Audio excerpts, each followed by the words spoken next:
If you have been feeling a deep and subtle stirring in the currents of reality, a sense of anticipation that you cannot quite name, a feeling that the veil between worlds is growing thinner, then what you are sensing is not a product of your imagination.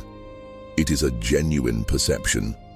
You are feeling the echo of a profound celestial alignment, a cosmic event that will touch the very core of your consciousness.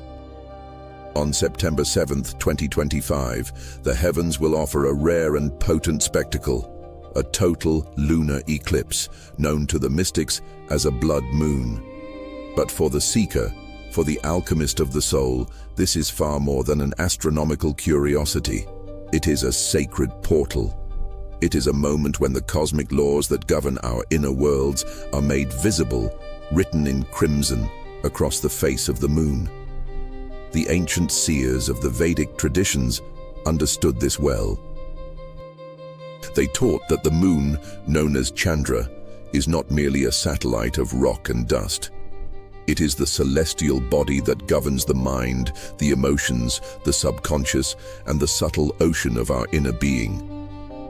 And an eclipse is a moment when this celestial mind is momentarily obscured by a sacred shadow. This event is not an omen of doom to be feared. It is a divine invitation to be revered.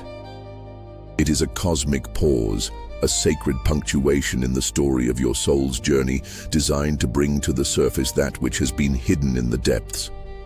The patterns, the memories, the karmic threads that have been silently shaping your reality are about to be illuminated.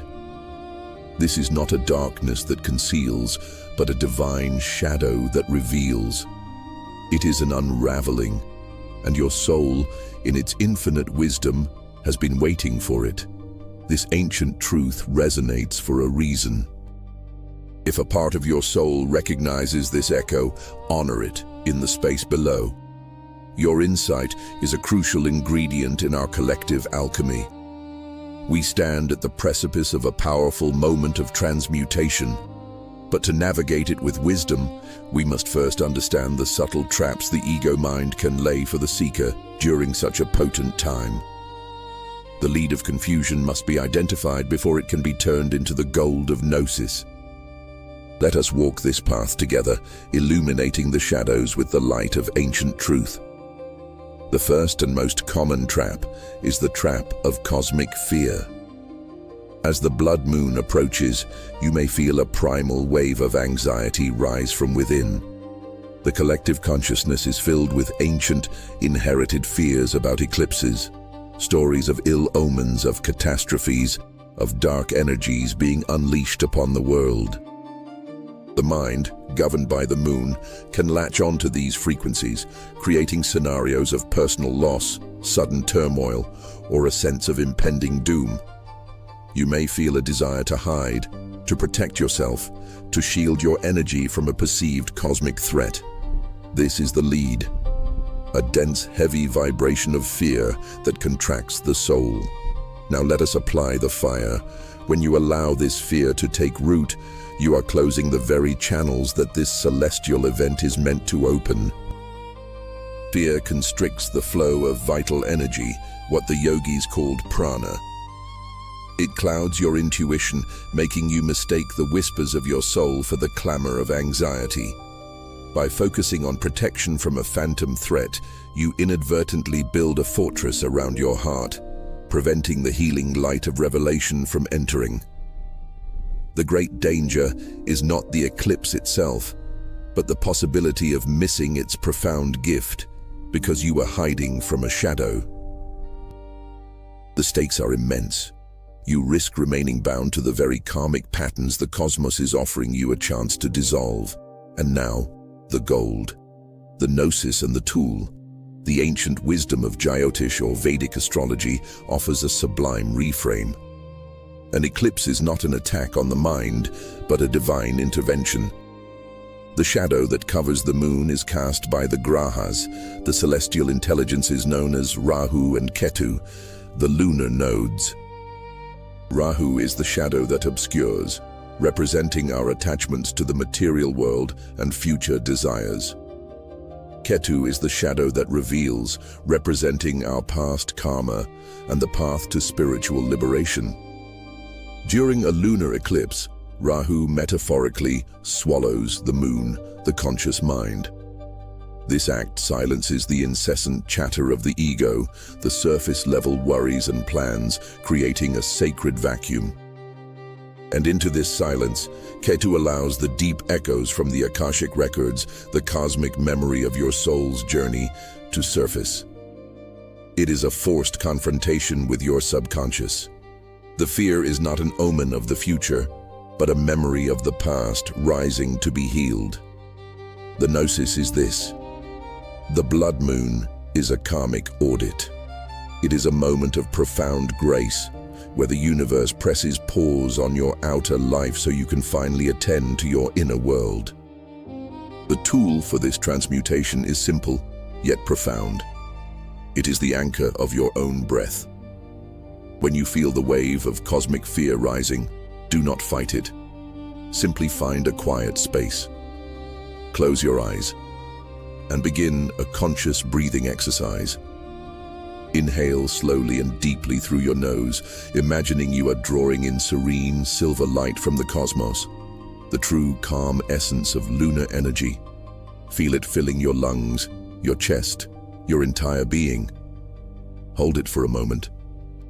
Then, exhale slowly through your mouth, visualizing the dense gray smoke of fear leaving your body, dissolving into the ether. Repeat this 9 times.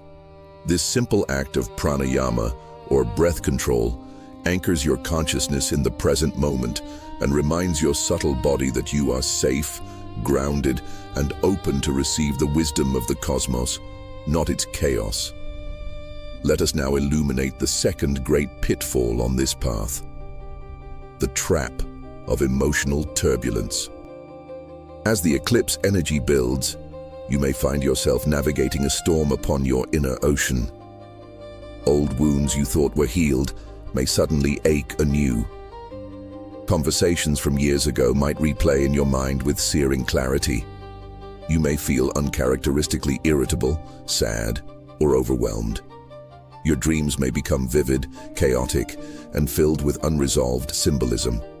Relationships may feel strained as unspoken tensions rise to the surface.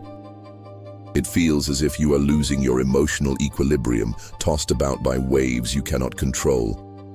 This is the lead, the chaotic, disorienting energy of an inner tempest. The fire is the consequence of believing this storm is who you are. If you identify with the turbulence, you risk acting from that wounded space. You might lash out at loved ones, make impulsive decisions based on fleeting emotional spikes, or retreat into a state of despair, believing you have regressed on your spiritual path. This emotional chaos drains your vital energy, leaving you exhausted and spiritually depleted. It reinforces the false belief that you are at the mercy of your emotions, a helpless vessel on a raging sea. The true danger is allowing the temporary churning of the waters to convince you that you have forgotten how to swim. You risk creating new karmic knots, while the universe is offering you the chance to untangle old ones.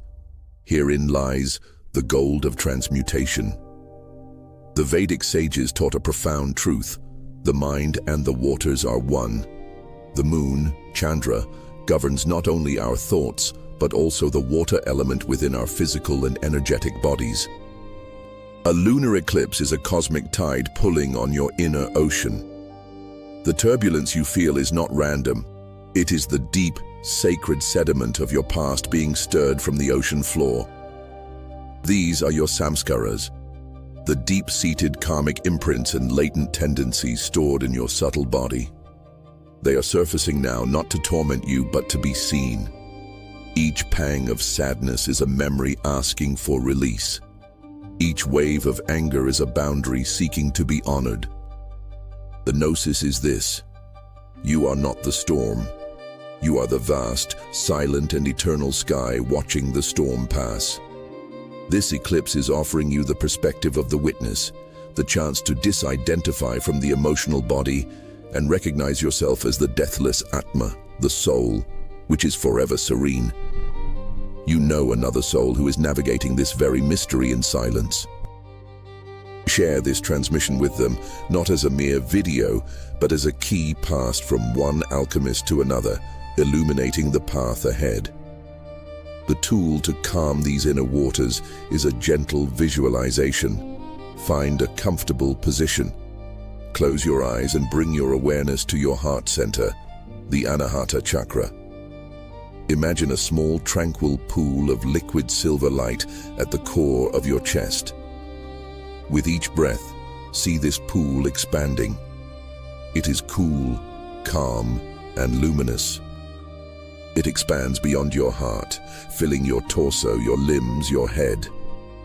It soothes every cell, quiets every turbulent thought, and smooths every emotional wave. Feel your entire inner being becoming a serene lake of silver light, perfectly reflecting the vast, dark, and silent cosmos above. Rest in this inner stillness for a few minutes. This practice does not suppress the emotion. It creates a vast, loving space for the emotion to arise, be seen, and dissolve back into the tranquil essence of your true nature. We now turn to a more subtle, yet equally potent challenge for the seeker: the trap of spiritual impatience. Recognizing the spiritual significance of the blood moon, you may feel an intense pressure to have a profound, mystical experience. You might clear your schedule, prepare your altar, and sit for hours in meditation, anxiously awaiting a grand vision, a cosmic download, or a life-altering epiphany. As the hours pass, if nothing spectacular occurs, a familiar feeling of frustration, self-doubt, or even spiritual failure can creep in. You begin to question your connection, your sensitivity, your worthiness. Why isn't it happening for me? The ego asks. This is the lead, the anxious, grasping energy of spiritual ambition. The fire of this trap is that it turns a sacred act of surrender into a performance of the ego. The universe does not respond to demands, it opens to invitations. By striving and grasping for an experience, you create tension and resistance in your energy field, effectively blocking the subtle frequencies of gnosis you wish to receive. You are holding your breath, waiting for a thunderclap, while the cosmos is trying to communicate in a whisper. This impatience reinforces the illusion that spiritual growth is a series of spectacular events rather than a process of patient, steady integration. The greatest risk is that in your search for fireworks, you will miss the true gift, the subtle, silent recalibration of your entire being. The gold is found in understanding the nature of celestial time. The insights of the ancient masters teach us that an eclipse is not a singular moment, but the opening of a portal. The most powerful effects are often not felt during the peak of the event, but in the days and weeks that follow. The eclipse plants a seed in the fertile soil of your subconscious. The gnosis is this: your only work during the eclipse is to prepare the soil. This is done through stillness, reverence, and surrender, not striving. The seed will sprout in its own divine timing, revealing its wisdom through synchronicities, dreams, and sudden moments of clarity as you walk your path. The pressure is an illusion of the ego. The soul works in seasons, not seconds. Your job is not to force the bloom, but to faithfully water the seed. The alchemical tool for this is the humble use of crystals. Choose a crystal that resonates with you, not as a tool to amplify your will, but as an anchor for your intention. A piece of selenite can help to clear your energetic field and invite mental clarity. A piece of black tourmaline held in your hand can ground your energy and absorb any anxiety or frustration that arises. Do not ask the crystal to give you an experience. Simply hold it as a physical reminder of your intention to be present, open, and surrendered. Let it be a friend that sits with you in the sacred darkness, a silent testament to your trust in the cosmic process. It shifts your role from a seeker demanding answers to a receiver patiently awaiting wisdom. Finally, we must illuminate a shadow that often walks beside the spiritual seeker, the trap of the projected shadow. During a time of such intense energetic release, the world around you can seem to be descending into chaos. You may find yourself becoming acutely aware of the flaws, injustices, and negativity in others. The actions of a partner, the words of a family member, the events on the world stage, they all seem amplified, their shadows appearing darker and more menacing. It becomes easy, almost righteous, to point the finger, to blame the external world for the deep sense of unease stirring within. This is the lead, the illusion of a separate self, judging a world that is out there. The fire of this projection is that it is the ultimate act of self-deception. It prevents the most crucial work of any alchemist, the integration of one's own shadow. By focusing on the darkness in others, you avoid the sacred responsibility of looking at the darkness within. This creates deeper karmic entanglements as you engage in the low vibrational energies of blame and judgment. You reinforce the very illusion of separation that the spiritual path is meant to dissolve. You are standing before a mirror, pointing at the reflection and blaming it for what you see, all while the cosmos is begging you to recognize your own face. The gold is one of the most profound teachings in all of mysticism. The eclipse, especially with the influence of Ketu, the tail of the dragon, which represents the severing of illusion, acts as a perfect cosmic mirror. The universe does not show you the world as it is, it shows you the world as you are. The specific traits that irritate and inflame you in others are precise, divine signposts, pointing to the unhealed, unacknowledged aspects of your own psyche. That which you judge is that which you have not yet integrated. The gnosis is this: the blood moon is not revealing the world's shadow to you. It is revealing your shadow through the world. Every person who triggers you during this period is not an adversary, but an avatar, a divine messenger sent to help you reclaim a disowned piece of yourself. This is an invitation to radical self-responsibility and ultimately to profound compassion. The tool for this is the subtle power of color. When you find yourself in a state of judgment, close your eyes and visualize a luminous sphere of violet light surrounding your entire body. Violet is the color of the crown chakra, the Sahasrara, representing spiritual connection, wisdom, and transmutation. See this violet flame gently dissolving any harsh, judgmental thoughts or feelings into pure, neutral energy. It is a light of forgiveness for both the other and the self. This practice of chromotherapy, or color healing, gently shifts your energetic frequency from one of criticism to one of compassion, allowing you to see the world not as a collection of flawed others, but as a mirror reflecting the grand, complex, and beautiful totality of the one self. Breathe. Let us now gather all these threads, all these pieces of lead and gold, and step into the heart of the great work. For many lifetimes, humanity has looked to the heavens with a mixture of awe and terror. We have seen ourselves as small, fragile beings, subject to the whims of vast, impersonal cosmic forces. We have seen an eclipse and felt a tremor of our own mortality, a reminder of the darkness that surrounds our small flame of life. But that is the old story.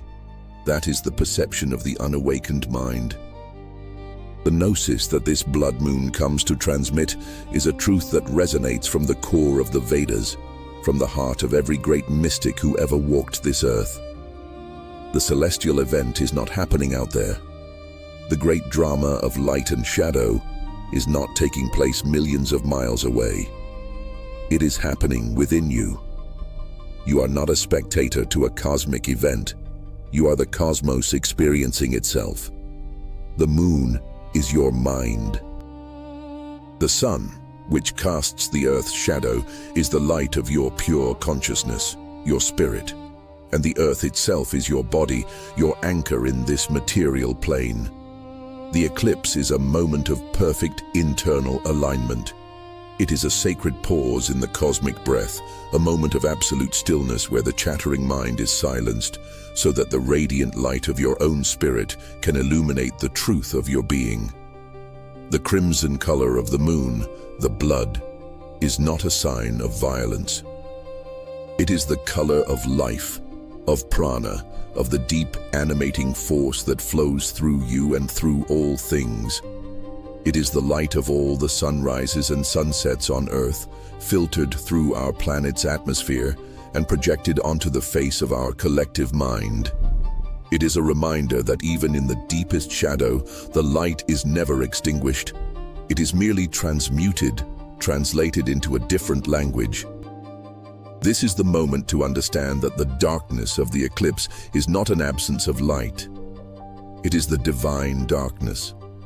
It is the sacred emptiness of the cosmic womb, the unmanifest potential from which all realities are born. It is the silence between thoughts, the space between atoms. It is the source. The ancient sages did not fear this darkness.